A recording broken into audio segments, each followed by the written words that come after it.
9월 24일입니다. 화요일이고요. 시간이 이렇게 늦었는지 몰랐습니다. 밤 11시 8분 지나고 있습니다. 방금 한 20분 전에 술 한잔 하자는, 늦은 밤에 술 한잔 하자는 연락을 받았는데, 야, 참 이 시간에 술 먹자는 연락 받는 것도 모처럼입니다. 오랜만이고, 거절을 하는 내 자신이 좀 낯설고, 아직까지 거절을 잘 못하면서 살아왔습니다. 근데 거절을 하는 게 하면 할수록 실력이 느는 게 아니라 아직도 거절하는 게 참 어렵습니다. 뭐 유치하게 누군가가 술 먹을 때, 또 그냥 잠잘 때 나는 뭔가 내 개발을 한다, 이런, 그래서 내가 위너다, 뭐 이런 유치한 생각까지는 아닙니다만, 이런저런 생각을 했습니다.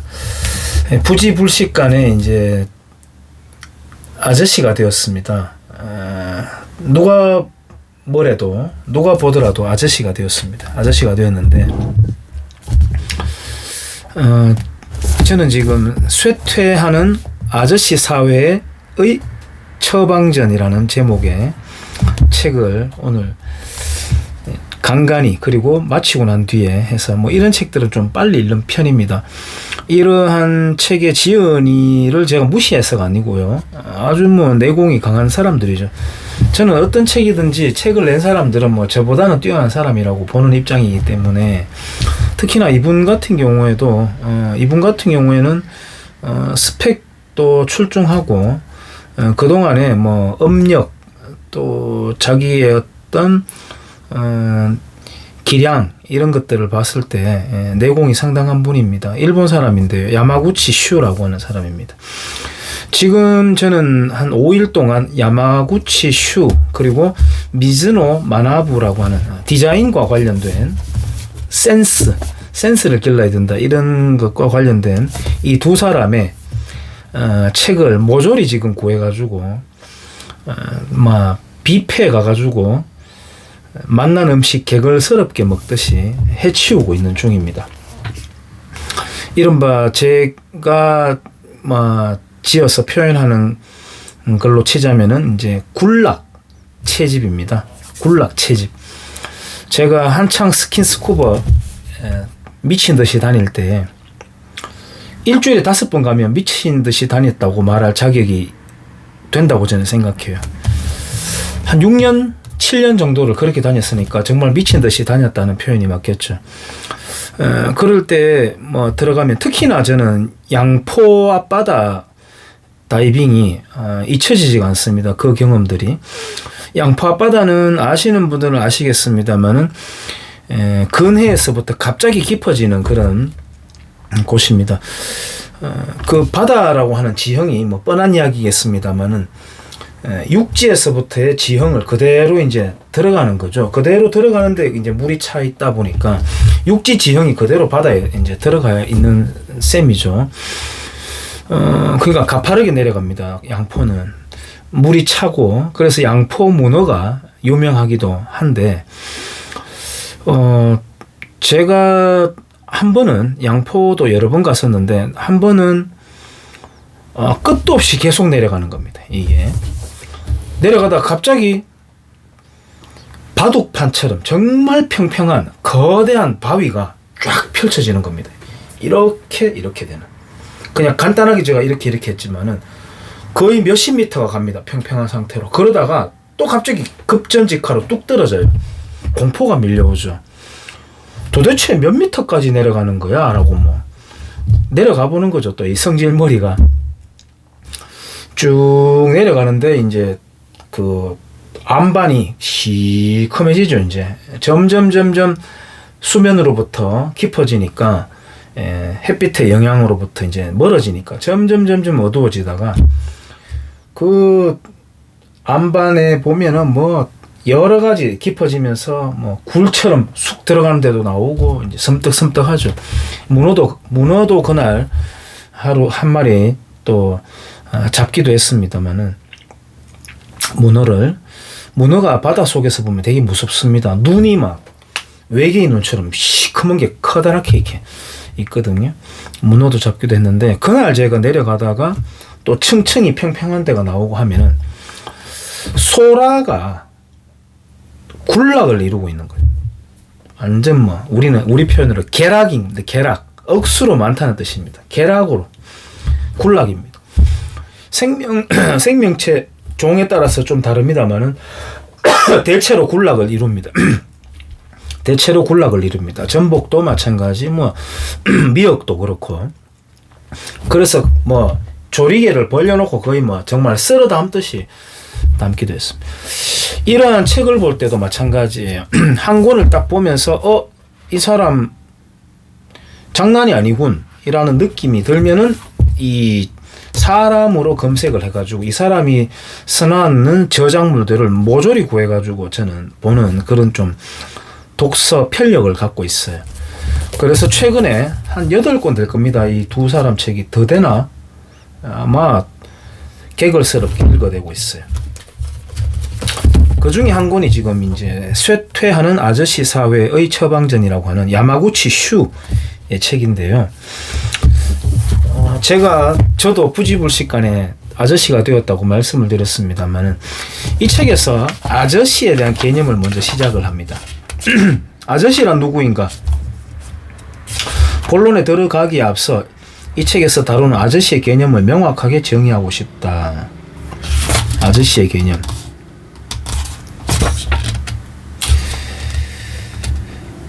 이 책에서 사용하는 아저씨라는 단어는 단순히 연령과 성별이라는 인구 동태적인 요소에서 규정하는 사람들의 무리가 아니라 일종의 행동 양식과 사고방식을 가진 특정 인물상으로 정의한다.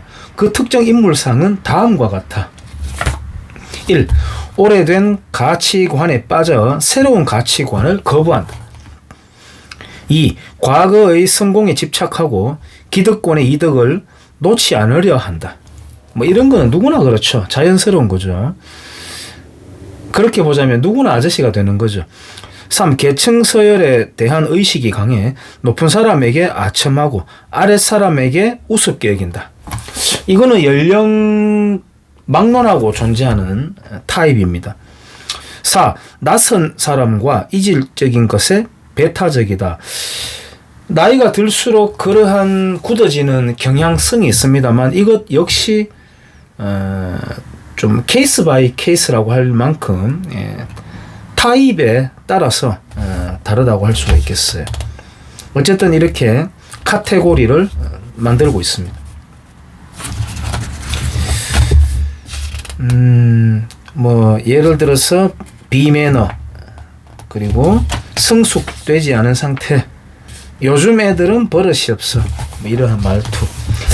요즘 애들은 버릇이 없어라는 한탄은 고대부터 이어져 왔다. 이집트 유적에 비슷한 내용의 낙서가 조각되어 있다는 이야기는 나도 읽은 적이 있을 만큼 유명하다. 만약 고대로부터 계속해서 요즘 애들의 쇠퇴가 이루어졌다고 한다면 현재 젊은이들의 수준은 비참할 정도로 낮을 것이다. 하지만 실상은 그렇지 않다. 아마도 어느 시대에나 존재하는 그 사회의 아저씨들 눈에는 젊은이들이 마냥 불성실하고 어리숙하게 보이는가 보다. 그런데 최근 일본에서는 요즘 아저씨들은 왜 이러는 거야? 라는 한탄이 여기저기에서 흘러나오고 있다. 일본 내에서의 이슈들. 일본 대학 미식축구부 감독의 폭행 지시와 사건 발각 후 도주. 재무부 사무차관과 고마에시 시장 등 고위 임원의 성희롱. 고베시와 요코하마시 교육위원회의 교내 폭력 조사 결과 은폐. 재무부의 모리토모 각해 학원 문제에 대한 정보 변조 은폐. 대기업에 거듭된 위장, 분식, 변조. 일본 복싱 연맹 회장의 보조금 남용과 폭력 조직 연계. 그러니까 나이값 그리고 자리값을 못하는 인간형을 말합니다. 고스란히 한국 사회에 적용시켜 범직하죠. 똑같죠. 아저씨는 왜 망가졌나. 예, 그리고 20대에 쌓은 경험의 중요성. 임상 심리학자 맥제이의 저서 제대로 살아야 하는 이유에서 20대를 인생을 결정하는 10년이라고 지칭하고 있다. Defining Decade라고 인생을 결정하는 10년이라고 지칭하고 있다. 인생을 살아가기 위한 OS를 만드는 시기. 이렇게 그렇게 보자면 저는 20대를 떠올려 보면은 만족보다는 불만족이 후회가 더 많은 시간을 보냈습니다. 애써 변명하고 내 자신을 위로한다고 하면은 학원비 씨 이게 냈다 뭐 이 정도로 교양 세대 뭐 이런 말 쓰고 있고요.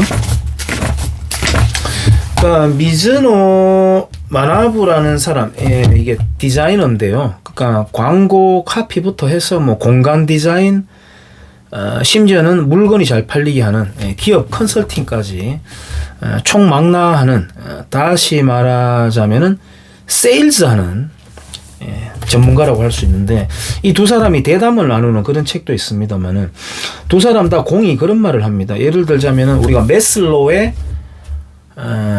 법칙, 뭐 매슬로우의 그 단계별 욕구 단계 이런 걸 볼 때, 그러니까 위험으로부터 또는 먹고 사는 문제 해결, 원초적인 문제 해결이 되고 나면은 점차 마지막 단계에 가서 사람은 가치 지향을 하게 된다 하는 게 이제 매슬로우의 그 욕구 충족의 그 단계가 있잖아요.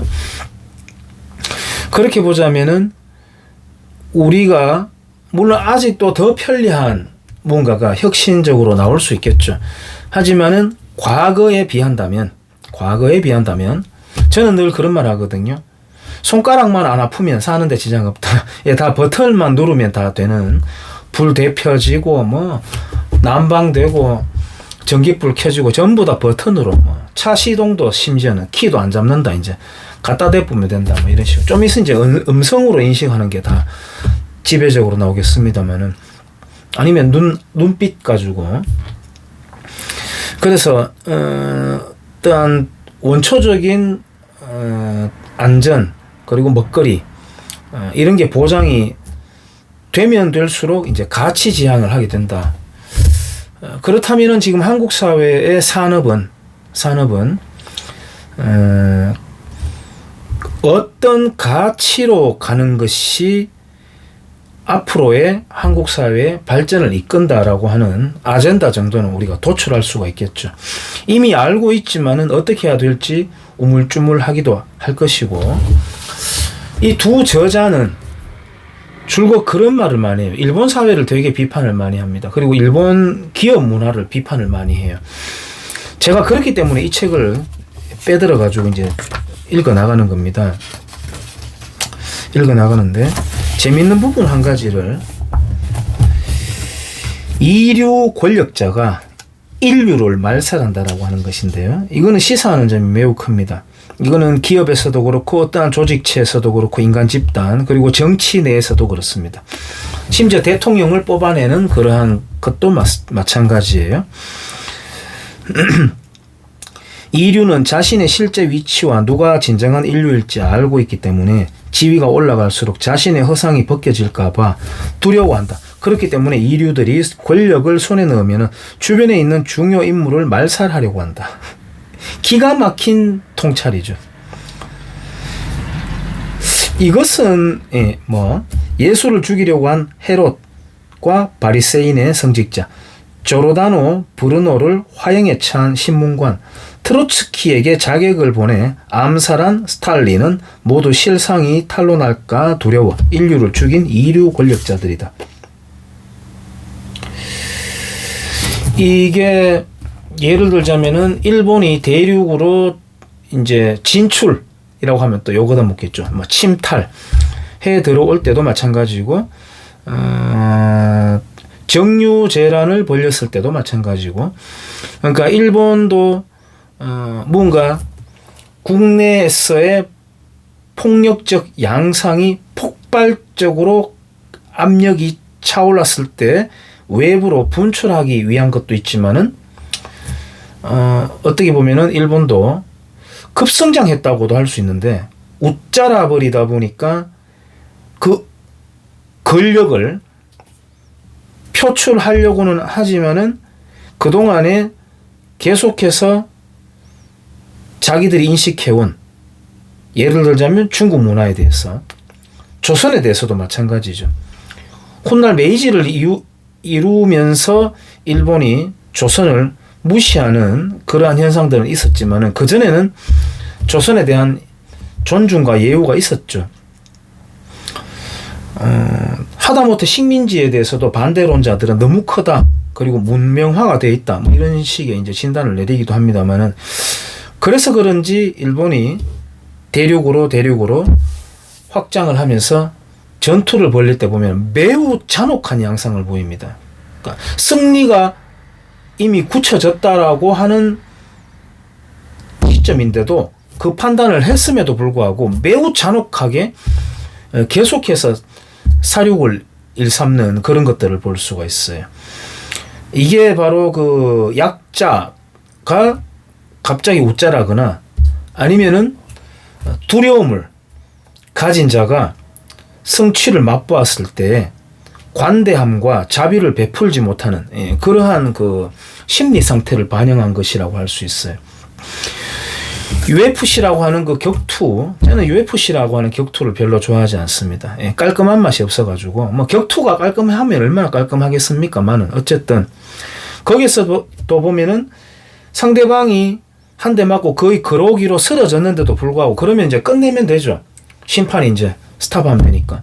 물론 그 이제 혈기가 올라와 있는 상태를 순간 멈추지 못해서 좀 더 주먹이 나가는 경우도 있지만은, 분명히 버젓이 쓰러져 있는데 계속해서 얼굴을 잔인하게 내려치는 그런 모습들을 볼 수가 있습니다. 그런 것도 마찬가지, 우리 일반 사람들도 마찬가지로 뭔가 자기가 두려움을 갖고 있을 경우에 그렇습니다. 그러니까 이런 거죠. 분노와 공포와 두려움은 그 기저에 가면은 똑같은 심리 상태를 갖고 있다고 할 수가 있어요. 그리고 그러한 웃자라버린 또는 어떻게 저질러버린 폭력성을 가진 사람들은 사과를 할 줄 모르는 그러한 공통점이 있습니다. 사과를 할 줄 모릅니다. 다시 말해서 나의 어떠한 힘의 완력을 조절할 수 있고, 내가 잘못되었다고 판단할 수 있고, 판단을 한 다음에 사과를 할 수 있고, 자기 반성과 비판을 할 수 있는 것은 용자만이 할 수가 있습니다. 용기를 갖춰야만 할 수가 있습니다. 그래서 그걸 함으로 인해 가지고 오히려 자기가 하나 더 올라가게 되는 그런 계기가 되기도 하거든요. 조직에 대해서도 이렇게 이야기하고 있습니다. 이것은 우리가 파킨슨의 법칙이라고 하는, 그러니까 한 명이 할 수 있는 일을 두 명이 하고, 두 명이 할 수 있는 일을 네 명이 하고, 그 영국의 해군 장교가 쓴 책인데, 줄곧 그렇게 해서 조직은 아메바처럼 자가 정식을 통해 가지고 비대해질 수밖에 없다라고 하는 것인데, 거기에서도 보면은 나의 경쟁자, 라이벌이 있다. 저 라이벌을 꺾기 위해 가지고 내가 더 조직체를, 위세를 갖춰야 된다. 근데 내 후임자를 둘 때 후임자는 내보다 잘난 놈이면 안 된다. 후임자가 또 내 경쟁자가 될 수 있으니까. 그래서 그 후임자도 경쟁을 붙인다. 그래서 한 명만 고용을 하는 게 아니라, 한 명만 배치를 하는 게 아니라 두 명을 배치를 한다. 그런 식으로 그 두 명이 또 4명으로, 8명으로 이제 늘어나는 것을 파킨슨의 법칙이라고 할 수 있어요. 그래서 항상 내보다 못한 놈을 만든다. 그러므로 조직은 어쩔 수 없이 쇠퇴할 수밖에 없다. 우리 한국의 해방 직전부터 그 일제시대 때 만들어진 인프라를 고스란히 받아들인 게 한국의 기업입니다. 시초입니다. 한국의 시초입니다. 우리 한국인들은 이제 반일 정서가 너무나도 드세고 넓고 뿌리 깊다 보니까, 뿌리 깊지는 않다고 봐요. 선동과 잘못된 학습과 오해와 거기에서 비롯된 거지만 어쨌든 넓이는 굉장히 넓죠. 그렇다 보니까 일제시대 때를 완전히 거칠고 어둡고 암흑의 세계, 지옥 같은 세계로 묘사를 합니다만은 일제시대 때부터 기인한 우리 한국인의 기업과 그 종잣돈이 있습니다.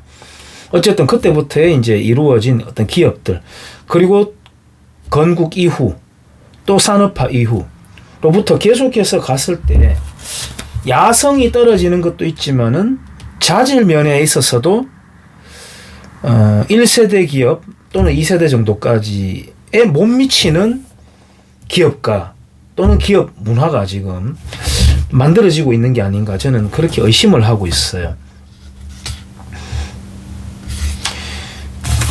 혁명의 무기는 의견과 이탈이다. 예, 질문을 하라는 겁니다. 질문을 하고, 만약에 질문을 하지 않으면 그 꼰대 아저씨 사회의 동조 또는 공범이다라고 하는 그런 표현도 나옵니다.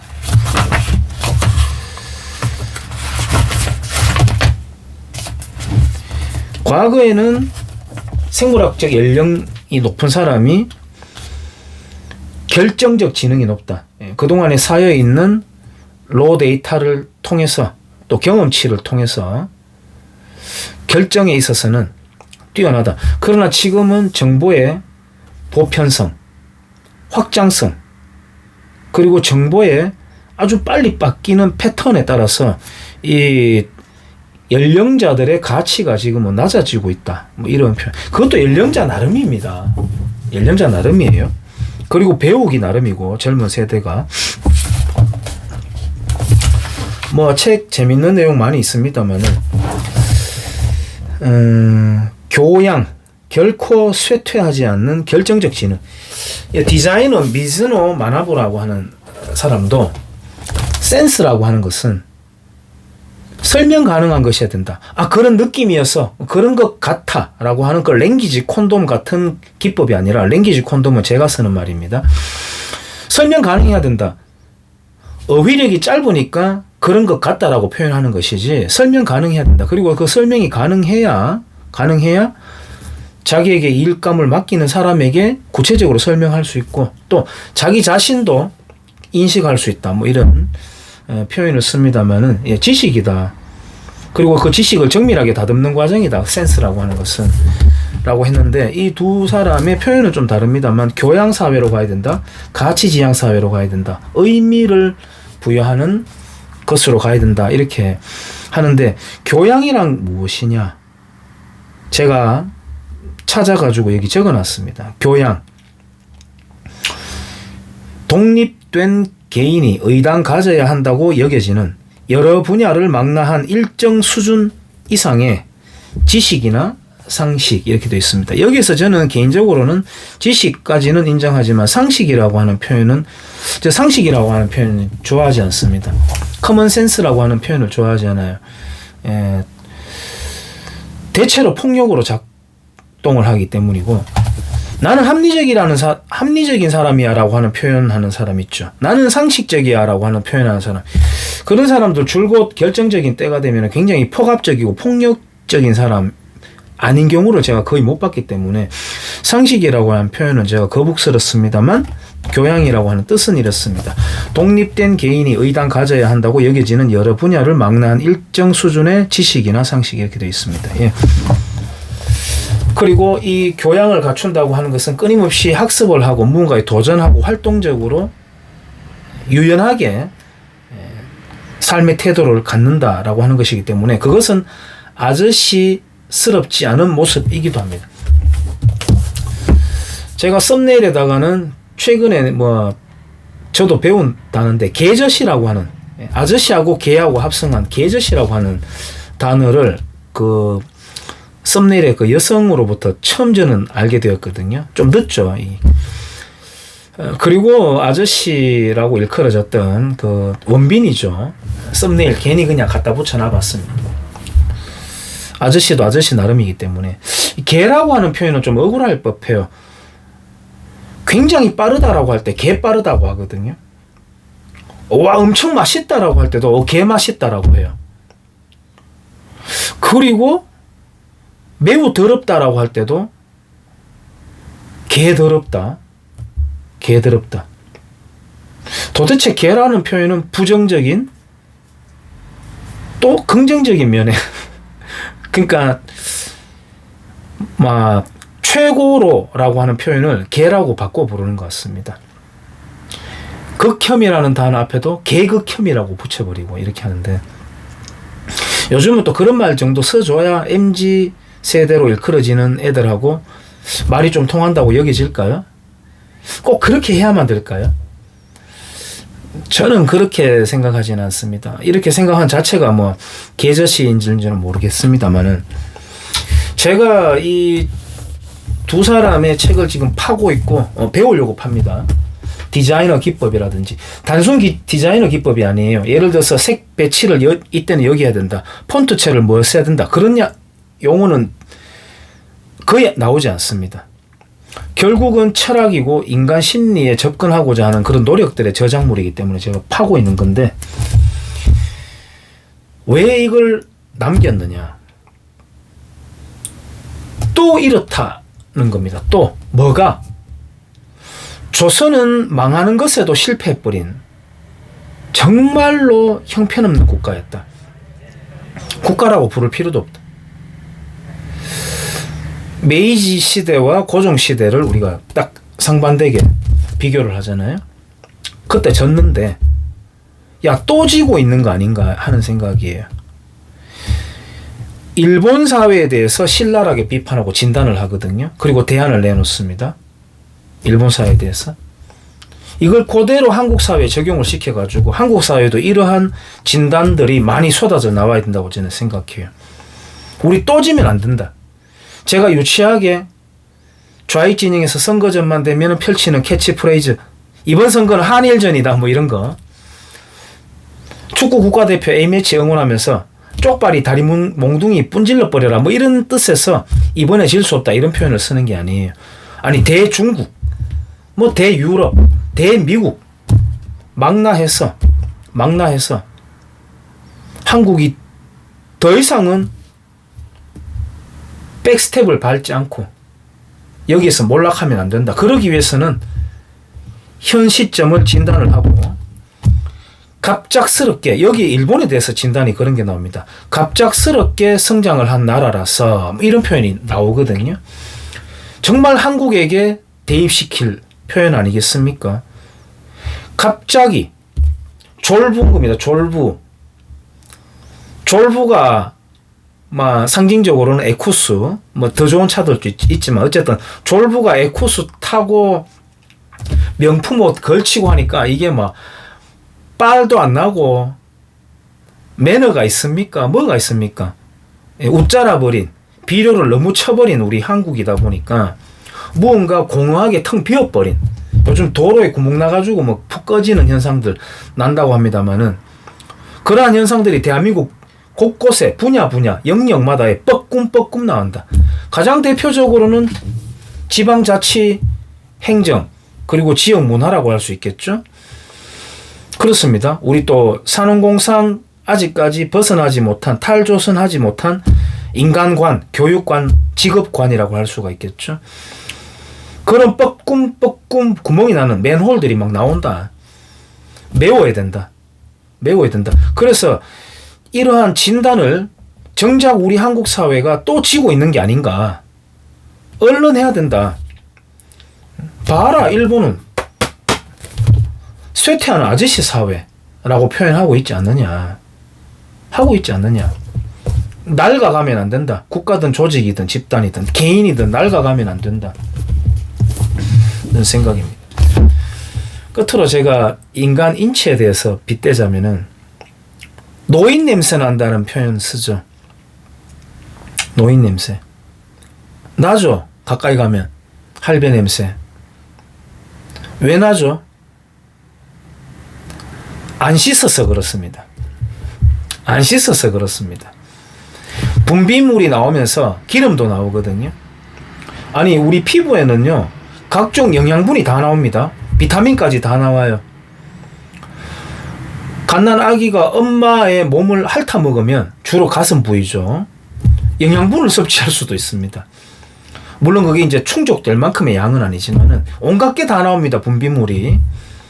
거기에 이제 기름때도 나오죠.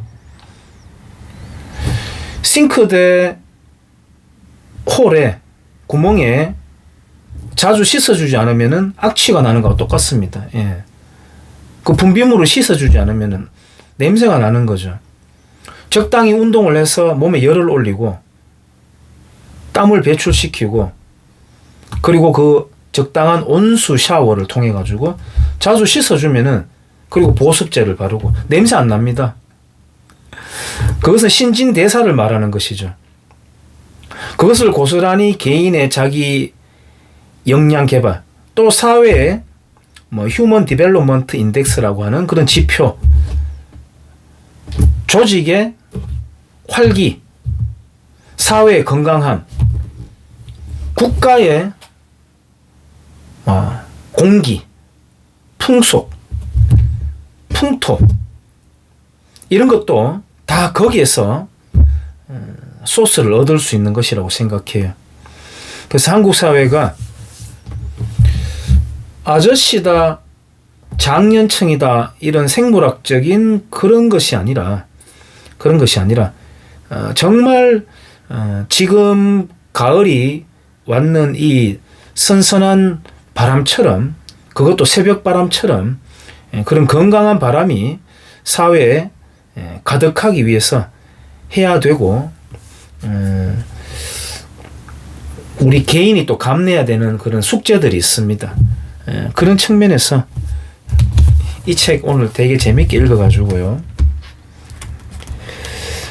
한번 남겨봅니다. 감사합니다.